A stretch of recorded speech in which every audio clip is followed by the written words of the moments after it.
Hello students, last की 2 videos में हमने न्यूमेरिकल्स किए थे इलेक्ट्रिक पोटेंशियल के।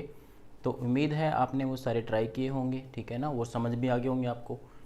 आज के इस टॉपिक में हम इक्विपोटेंशियल सरफेस को स्टडी करते हैं। इक्विपोटेंशियल सरफेस हमारा इंपॉर्टेंट टॉपिक है इस चैप्टर से। तो देखिए, इक्विपोटेंशियल सरफेस नेम से ही पता लग रहा है, any surface on which potential is same at every point. देखिए, any surface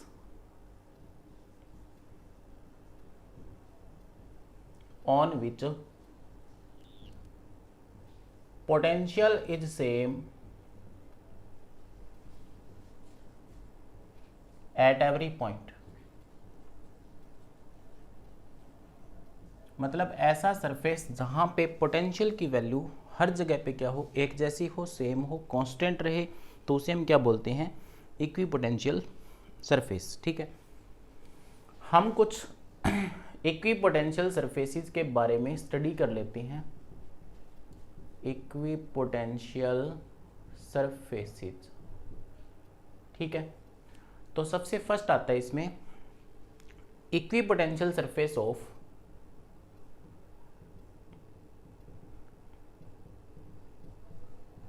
equipotential surface of uniform electric field. Uniform electric field. तो देखिए, मैं लेट कर लेता हूं मेरे पास कोई इक्विडिस्टेंट और पैरेलल स्ट्रेट लाइन से बना हुआ यूनिफॉर्म फील्ड है, कोई यूनिफॉर्म इलेक्ट्रिक फील्ड है। ये बात समझ आ गई सबको, ठीक है। और इस यूनिफॉर्म फील्ड में मान लेते हैं कि दीज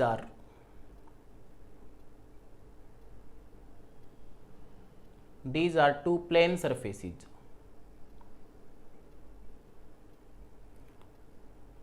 जो ये प्लेन सरफेसेस मैं बना रहा हूं, these are perpendicular to direction of, यानी कि इनका जो प्लेन है वो इलेक्ट्रिक फील्ड की डायरेक्शन के क्या है, परपेंडिकुलर है, ठीक है। तो ये दो प्लेन्स मैंने लेट किए हैं, 1 और 2, ठीक है। तो इन प्लेन्स का जो पोटेंशियल होगा, जैसे इस प्लेन का पोटेंशियल कितना है, V1 है, तो V1 पोटेंशियल इस प्लेन पे हर जगह पे क्या रहेगा, एक जैसा रहेगा। तो इसे हम क्या बोल सकते हैं, इक्विपोटेंशियल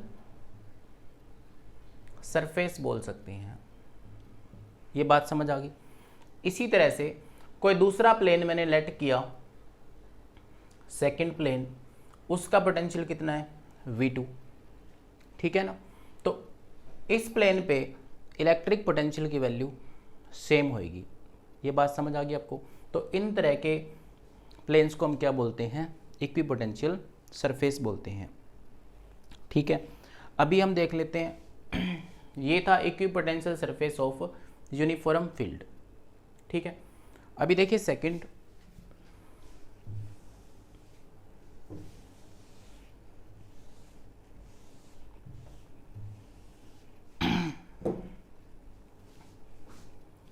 इक्विपोटेंशियल सरफेस ऑफ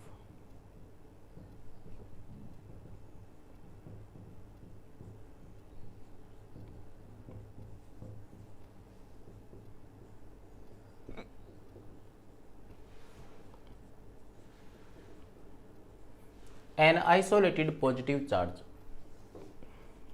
तो ये जो हम कर रहे हैं, दीज आर ओनली ड्राइंग, तो इन ड्राइंग को आपने अच्छे से करना है, ठीक है। तो देखिए, क्योंकि हमें पता है पोटेंशियल क्या होता है,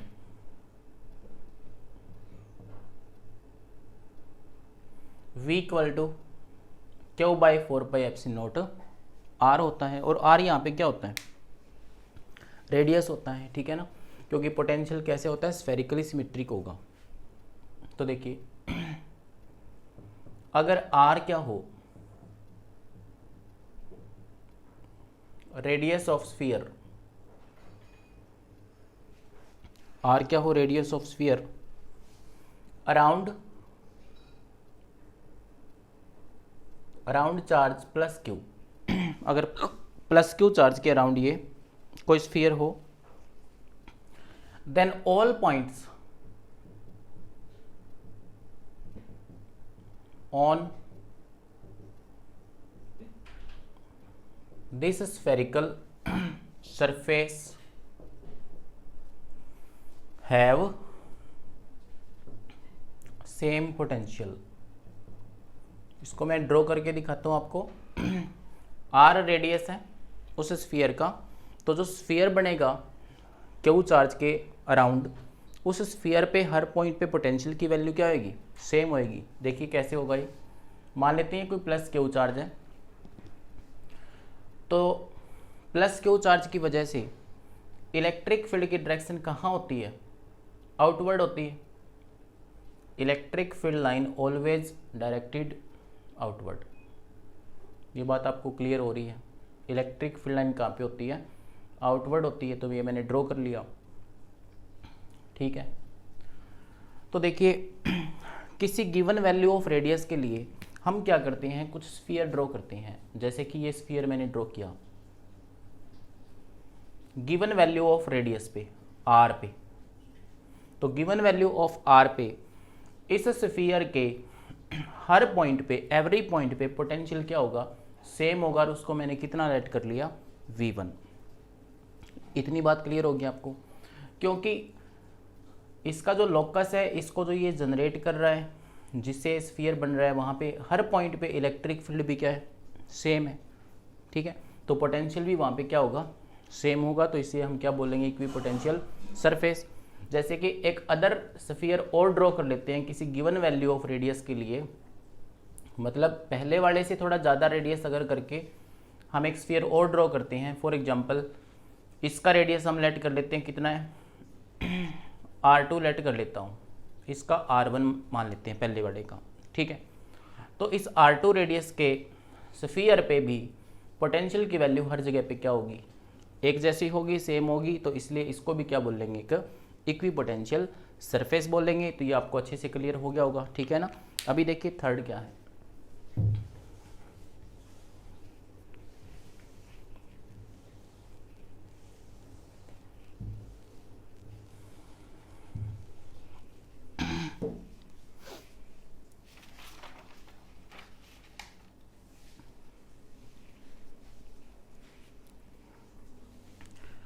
थर्ड इक्विपोटेंशियल में हम देखते हैं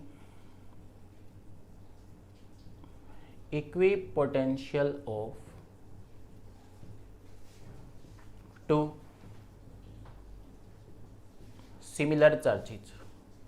similar I mean to say sign उनका पॉजिटिव है, दोनों का सेम साइन है, तो उनका इक्विपोटेंशियल ड्रॉ हमने करना है, ठीक है। तो ये मैंने लेट कर लिया एक पॉजिटिव और ये भी दूसरा positive charge, these are two positive charges, ठीक है ना। तो हमें पता है कि पॉजिटिव की वजह से इलेक्ट्रिक फील्ड लाइन की डायरेक्शन कहाँ होती है, आउटवर्ड होती है। और क्योंकि दूसरा चार्ज भी पॉजिटिव है, तो इसकी इलेक्ट्रिक फील्ड लाइन उसके इलेक्ट्रिक फील्ड लाइन से क्या होगी, रिपेल होएगी। तो ये लाइंस कैसी बनेंगी, कुछ इस तरह से बनेंगी। तो ये आपको अच्छे से क्लियर हो रहा होगा, ठीक है ना।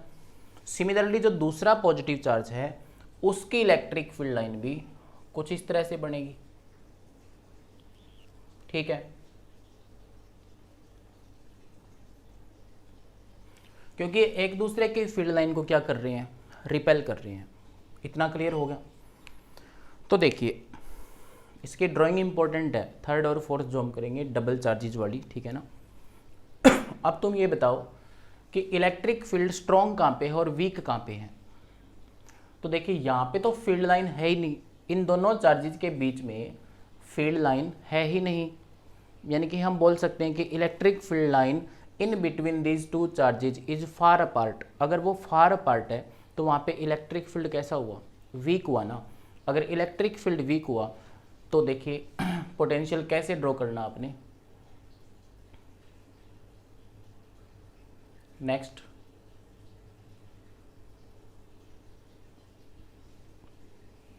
देखो इसको,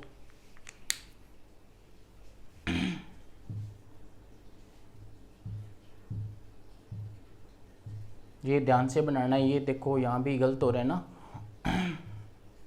तो बताओ इलेक्ट्रिक फील्ड स्ट्रॉन्ग कहाँ पे हुआ, फील्ड लाइन मोस्टली है कहाँ पे, इधर वाली साइड है, तो फील्ड लाइन यहाँ पे, तो पोटेंशियल भी क्या होगा, इधर वाली साइड ही होगा। तो ये लाइनें सेपरेटेड बनानी है आपने जहाँ पे इलेक्ट्रिक फील्ड की वैल्यू वीक हो। इधर यहाँ फील्ड वीक है तो सेपरेशन क्या आ जाएगा लाइंस के बीच में, जो पोटेंशियल हम ड्रॉ कर रहे हैं उनके बीच में सेपरेशन क्या आएगा, थोड़ा ज़्यादा आएगा। ठीक है, और भी मैं बनाता हूँ तो आपको क्लियर हो जाएगा ये। जैसे इस वे से बनाना है, यहाँ सेपरेशन ज़्यादा है, इधर सेपरेशन क्या है, कम है, क्योंकि इलेक्ट्रिक फील्ड वहाँ पे कैसा है, स्ट्रॉन्ग है। यहाँ इलेक्ट्रिक फील्ड कैसा है, स्ट्रॉन्ग है। और इलेक्ट्रिक फील्ड अगर स्ट्रॉन्ग है तो पोटेंशियल जो हम ड्रॉ कर रहे हैं इक्वी पोटेंशियल, उनके बीच में गैप क्या आएगा, कम आएगा। तो यहाँ भी देखो क्या होगा,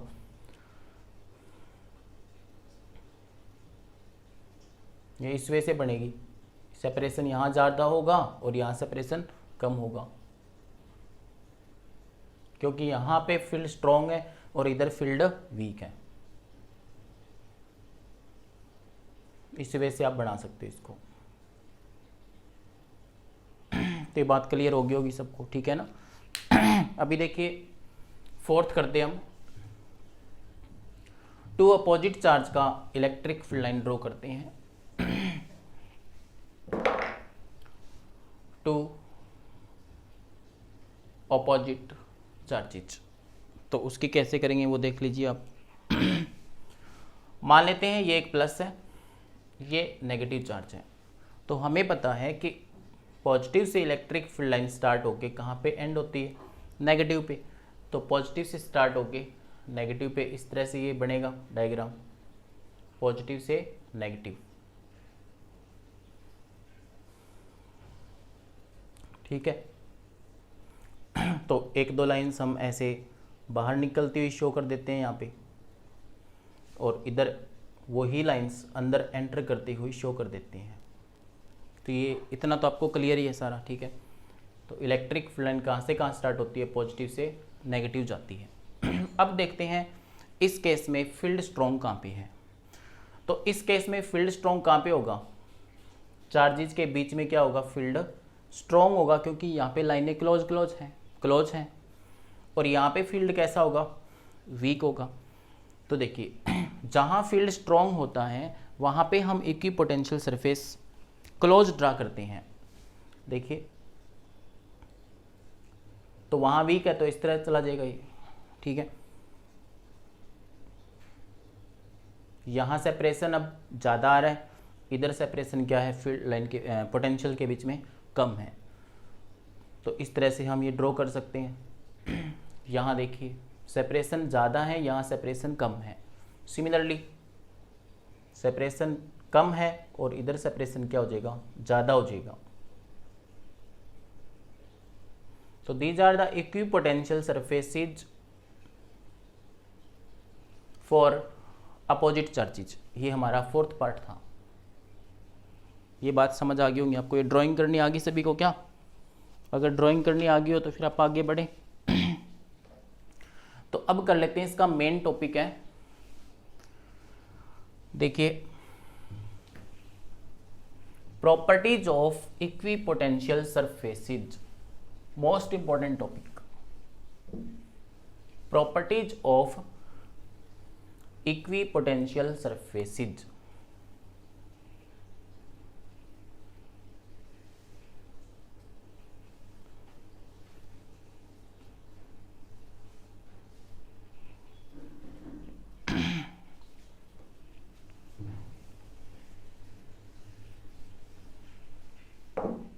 देखो भी, प्रॉपर्टीज ऑफ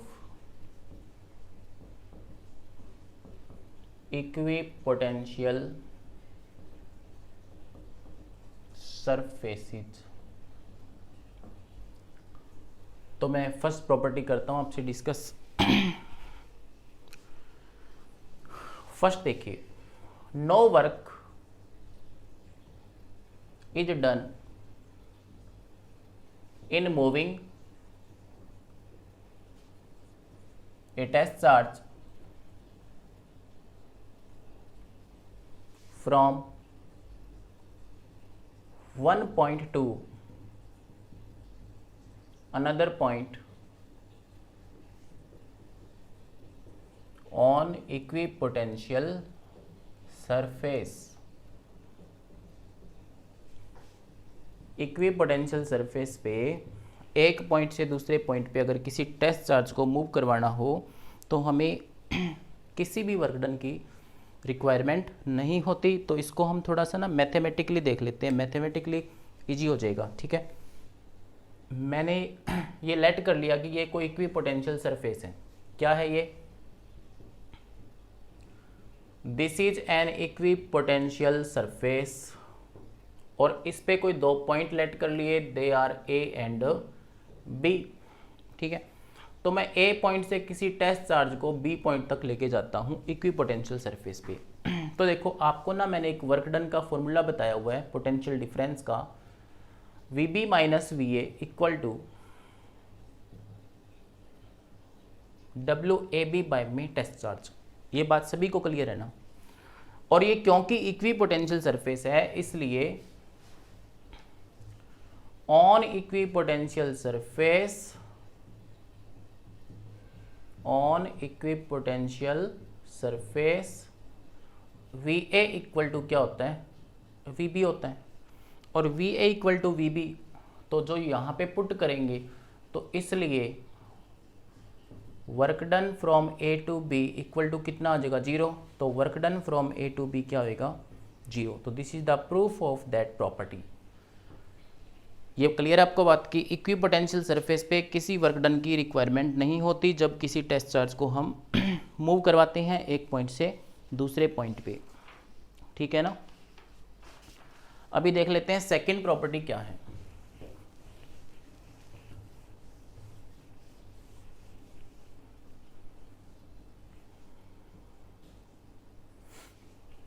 तो सेकंड प्रॉपर्टी है electric field is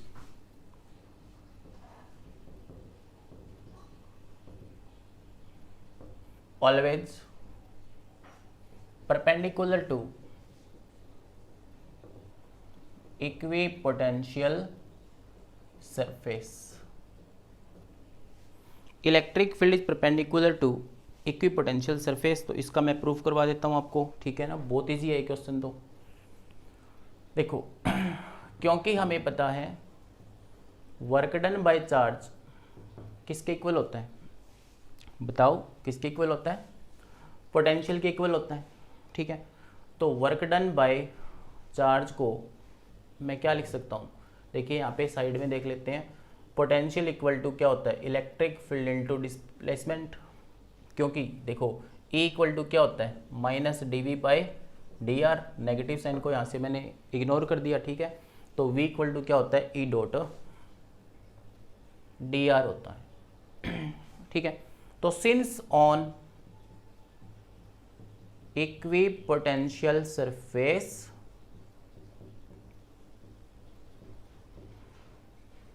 amount of work done कितना होता है? 0। अगर वर्क डन की वैल्यू को 0 पुट कर दूंगा तो E डॉट डी आर क्या आएगा? हमारे पास 0 आएगा। और ये क्या है? डॉट प्रोडक्ट है। तो इसको जब ओपन करेंगे तो क्या बनेगा? E D R cos theta which is equal to 0। तो यहाँ से क्या आया? Cos theta equal to 0। और कोस थीटा 0 कब होता है? जब थीटा कितना हो? 90 degree. And theta is angle between electric field और डी आर, मतलब उसके सरफेस के। ठीक है, तो ये था इलेक्ट्रिक फील्ड है वो परपेंडिकुलर होता है किसके? इक्विपोटेंशियल सरफेस के।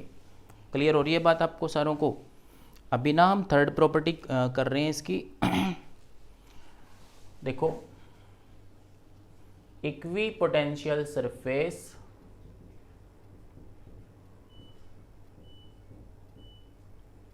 Show strong and weak electric field.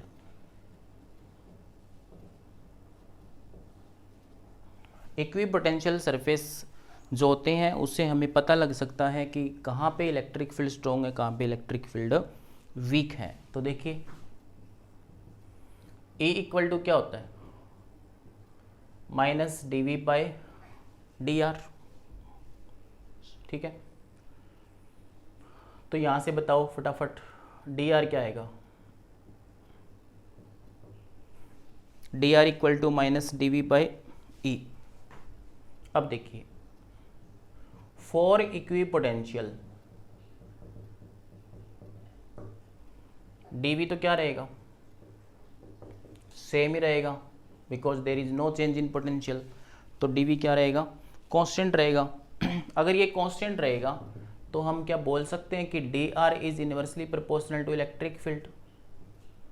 ये बात समझ आ रही है ना कि डी आर है वो किसके इनवर्सली आ गया, इलेक्ट्रिक फील्ड के। ठीक है, तो हम कह सकते हैं कि if E is strong then D R will small. ये डी आर क्या चीज़ है, देखिए इलेक्ट्रिक फील्ड जब स्ट्रॉन्ग होगा तो D R will be small. तो इसका मतलब D R is separation between equipotential surface. It means separation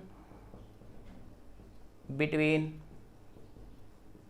equipotential surface is small. सीधा सा लॉजिक है।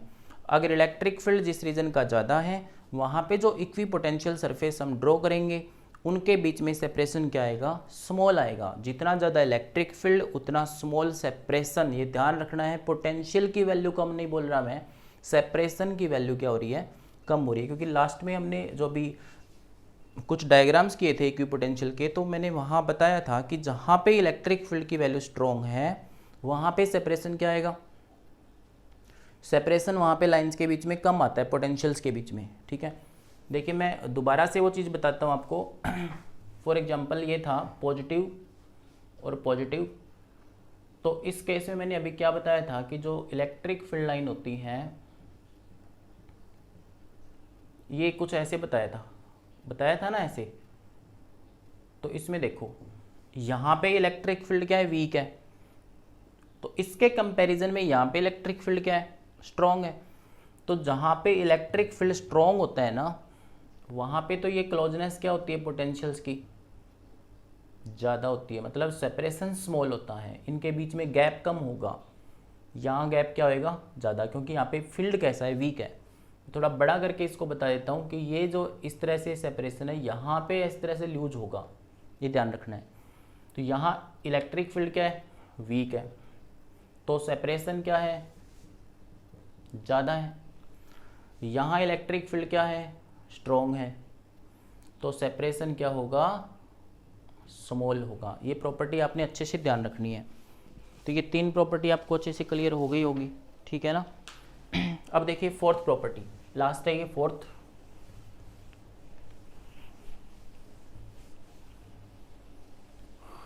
फोर्थ प्रॉपर्टी कर लेते हैं। No two equipotential surfaces intersect at a point. तो ये तो फील्ड लाइन की तरह ही होगा, जैसे दो इलेक्ट्रिक फील्ड लाइन एक पॉइंट पे इंटरसेक्ट नहीं कर सकती, क्योंकि अगर वो इंटरसेक्ट करती हैं, मैं वहाँ की प्रॉपर्टी बता रहा हूँ इलेक्ट्रिक फील्ड वाले चैप्टर से, क्योंकि जिस पॉइंट पे इंटरसेक्ट करती है तो पॉइंट ऑफ इंटरसेक्शन पे जब हम टेंजेंट ड्रॉ करते हैं तो देयर आर टू डायरेक्शंस, और टू डायरेक्शन एक ही पॉइंट पे पॉसिबल नहीं होती।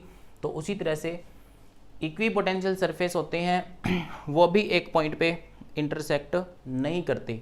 मान लेते हैं कि if they intersect at a point, then in the same way there will be two potential at the point of intersection। मान लेते हैं कोई भी इक्विपोटेंशियल सरफेस किसी पॉइंट पे इंटरसेक्ट कर रहे हैं, तो जिस पॉइंट पे वो इंटरसेक्ट करेंगे वहाँ पे कितने पोटेंशियल होंगे, टू पोटेंशियल्स होंगे। लेकिन इक्विपोटेंशियल सरफेस पे तो पोटेंशियल क्या होते हैं, सेम होते हैं, डिफरेंट नहीं हो सकते। इसलिए हम कह सकते हैं कि no two equipotential surface intersect at a point. इसकी जो थ्योरी है जो मैंने अभी आपको बताया है ये पीडीएफ के अंदर अवेलेबल है 95 नंबर पेज पे। तो देखिए ये था आज का हमारा लेक्चर, जिसमें मैंने इक्विपोटेंशियल सरफेस और उसकी ड्राइंग और प्रॉपर्टीज़ के बारे में आपको बताया। तो इस टॉपिक को आप अच्छे से कर लेना। अभी जो नेक्स्ट वीडियो आएगी शायद वो अपने इस चैप्टर की लास्ट वीडियो होगी, उसमें हम करेंगे electric potential energy. Due to 2 charges, due to 3 charges and due to n charges. तो उस पर भी लास्ट में जब इसके बाद एक वीडियो और फिर इसके बाद जो वीडियो आएगी that will be last of this chapter. And तब तक आप पढ़ते रहिए। Thank you.